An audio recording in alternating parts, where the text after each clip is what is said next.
Franck Bourrière, bonjour. Bonjour.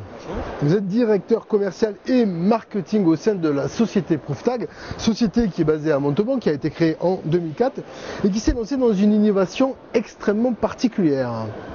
Oui, alors on a démarré sur les travaux de recherche issus d'un laboratoire privé montalbanais qui est Novatec, au début sur une génération de bulles qui apparaissaient dans des polymères dans l'industrie électronique et qui étaient extrêmement gênantes. Et en fait, on s'est rendu compte à ce moment-là que ces bulles apparaissaient de façon totalement aléatoire, position, forme, dimension qu'on ne pouvait pas maîtriser. Et l'idée est venue d'utiliser ces bulles pour créer un identifiant authentifiant, un peu comme une empreinte digitale, qu'on viendrait appliquer à des produits et des documents pour les rendre absolument uniques et prouver leur origine et leur authenticité. D'accord, donc on est clairement dans la traçabilité et donc je suppose que les débouchés dans l'agroalimentaire sont importants. Alors effectivement, c'est un des secteurs où on a des débouchés et en l'occurrence le secteur du vin, où Prouftag a démarré son activité dès la mise au point, on va dire, de ces technologies, c'est-à-dire fin 2007, début 2008, puisqu'il nous a fallu 4 à 5 ans de R&D pour arriver à mettre au point une solution exploitable. Et donc dès 2008, on a eu nos premiers clients dans le vin, initialement en France, Bourgogne, ensuite Bordeaux, à l'époque avec des producteurs, on va dire, relativement prestigieux. Et puis de fil en aiguille, notre solution trouvait place dans ce secteur du vin, que ce soit effectivement toujours en France avec, on va dire, toujours Bordeaux, la Bourgogne et même maintenant la Champagne, puisque j'ai amené... Alors, vous avez amené un exemple et on voit bien ici le code. Mais maintenant, ça s'est également, je dirais, répandu à l'international, puisque nous avons des clients en Italie, en Espagne, aux États-Unis, dans la fameuse Napa Valley, et au Canada. D'accord, donc le vin fait partie de votre activité historique. Quelles sont les problématiques finalement des viticulteurs, des professionnels de la vigne? Pourquoi ils recherchent vos solutions? Alors il y a eu un phénomène qui s'est passé courant des années 2000, début 2010, c'est que les Chinois ont découvert le vin. C'était pas forcément dans leur culture, même s'il y avait déjà des vignes en Chine, mais on va dire que l'enrichissement d'une classe moyenne chinoise a voulu, je dirais, découvrir ce plaisir, on va dire typiquement latin, et une appétence pour ce marché du vin. Alors d'abord pour les grands crus, ce qui peut être assez, je dirais, contradictoire vis-à-vis du marché chinois tel qu'on peut l'imaginer, mais effectivement une très grande appétence pour les grands crus français. Et donc ce marché qui est très attirant est également un marché très risqué, puisque effectivement lorsqu'on parle de contrefaçon, tout le monde a à l'esprit la Chine et puis justement ces produits de mauvaise qualité qui viennent, je dirais, un peu brouiller les pistes. Et donc le marché du vin n'a pas été, je dirais, épargné, et notamment lorsqu'on voit des bouteilles de vin arriver avec des valeurs de plusieurs centaines d'euros, forcément ça attire des appétits. Et donc ces fausses bouteilles qui ont inondé le marché chinois, même si ici on ne les a pas vues parce qu'elles étaient finalement adressées au marché local, donc ce sont vraiment les Chinois qui se sont, je dirais, leurrés à eux-mêmes en essayant d'acheter des fausses bouteilles. Et bien, ça a commencé sur le haut de gamme et puis ça s'est généralisé. Et donc aujourd'hui, on trouvera des statistiques diverses et variées qui vont vous dire qu'il y a plusieurs dizaines de pourcents du marché en Chine qui font l'objet de contrefaçons. Donc on a du champagne chinois pour la Chine. Alors le marché du champagne, je ne connais pas très bien, mais le vin rouge chinois, oui, il y a beaucoup de vin rouge qui est produit en Chine aujourd'hui. Et effectivement, on trouve des contrefaçons de vins européens allègrement sur le marché chinois. Alors on voit aujourd'hui les enjeux que représente votre technologie par rapport justement à cette traçabilité et cette expertise qualité. Est-ce que vous diversifiez vos activités ? Alors, d'abord, il y a eu une diversification de nos technologies.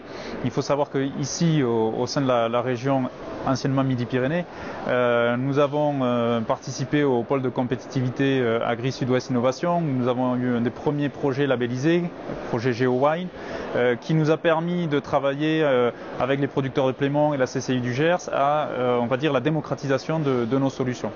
Donc, ce qui s'est passé, c'est que on a eu à ce moment-là une autre perspective que le secteur premium haut de gamme qu'on adressait actuellement avec uniquement des grands crus, et en se disant qu'effectivement il y avait un besoin même pour des vins d'appellation beaucoup plus courantes, mais qui eux aussi voulaient prendre pied sur le marché chinois. Et donc on a développé d'autres technologies. on en a un exemple ici qui est utilisé donc, par les régions, donc, on va dire maintenant Occitanie et Nouvelle-Aquitaine. Nouvelle-Aquitaine.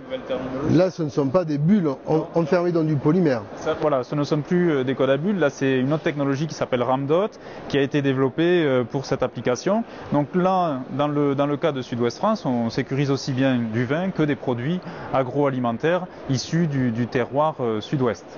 Maintenant, on a également poursuivi nos développements puisqu'on s'est rendu compte qu'il y avait besoin de nos solutions même sur des produits vraiment d'entrée de gamme. Et donc on a donné naissance il y a quelques temps à une nouvelle technologie qui s'appelle FiberTag, qui utilise cette fois-ci de la fibre de sécurité comme on peut avoir dans les documents d'identité ou les billets de banque pour faire des étiquettes sécurisées. Une sorte d'hologramme et... Tout d'hologramme, c'est vraiment la fibre que vous avez aujourd'hui. Alors sur les billets d'euros, elle est visible sous UV, mais dans le dollar, elle est visible à l'œil nu. Là, en l'occurrence, elle est visible à l'œil nu. Et cette fibre va nous permettre de réaliser des étiquettes sécurisées à un coût bien moindre que ce qu'on proposait jusqu'à présent. Alors, c'est intéressant puisque là, je suis sur un vin plus du tout de la région, mais un vin du Portugal. Un vin relativement entrée de gamme, puisque c'est un vin qui vaut en bouteille finie comme ça entre 2 et 3 euros la bouteille. Et effectivement, ce producteur a des problématiques sur le marché chinois. Donc ça vous donne un peu les perspectives, c'est-à-dire que ces problématiques d'origine, en l'occurrence là, provenance du Portugal, sécurité alimentaire, savoir est-ce que ce qui a été mis dans la bouteille est bien le produit d'origine, adresse également des produits effectivement d'entrée de gamme. D'accord, donc on voit aujourd'hui une diversification technologique par rapport à vos solutions. Quelles sont les perspectives de ProofTag? Alors justement, dans ces perspectives, on se rend compte qu'avec ces innovations, on a capacité avec cette gamme de technologies d'adresser des besoins avec des niveaux de sécurité très élevés, c'est le code à bulles, avec là en l'occurrence des marchés de type gouvernementaux où on a besoin d'une sécurité très élevée ou des produits premium qui vont avoir besoin d'un bon niveau de sécurité, mais ensuite toute une gamme de produits qui sont de plus en plus adressés sur des marchés export avec une marque à protéger, un consommateur à sécuriser, où là effectivement on a besoin de solutions plus abordables, plus acceptables par les producteurs et par le marché, puisqu'in fine il ne faut pas oublier quand même que c'est le consommateur qui paye. Mais pour reprendre cet exemple, le producteur nous disait récemment que grâce à la solution, non seulement il avait pu renforcer son développement sur le marché chinois, mais que ses distributeurs vendaient le produit plus cher. Parce que la sécurité apporte une garantie supplémentaire au consommateur et donc le consommateur est prêt à payer un supplément pour avoir un produit sécurisé. Donc nos perspectives, elles sont effectivement sur ces marchés maintenant avec des volumes beaucoup plus importants avec ce genre de technologie. Alors c'est paradoxal puisque vous baissez le coût de votre technologie de protection et ça permet d'augmenter le prix du produit fini finalement. C'est le service qui permet de valoriser le produit en quelque sorte. C'est plus l'élément physique effectivement, lui il a un coût matière on pourrait dire, mais c'est le service qu'on vient apporter et la valeur supplémentaire qu'on vient créer pour le producteur. Ou que l'on vient garantir en tout cas. Écoutez, on souhaite bonne chance à ProofTag. Franck Bourrière, on va suivre l'actualité de votre entreprise avec intérêt. Merci beaucoup. Merci beaucoup.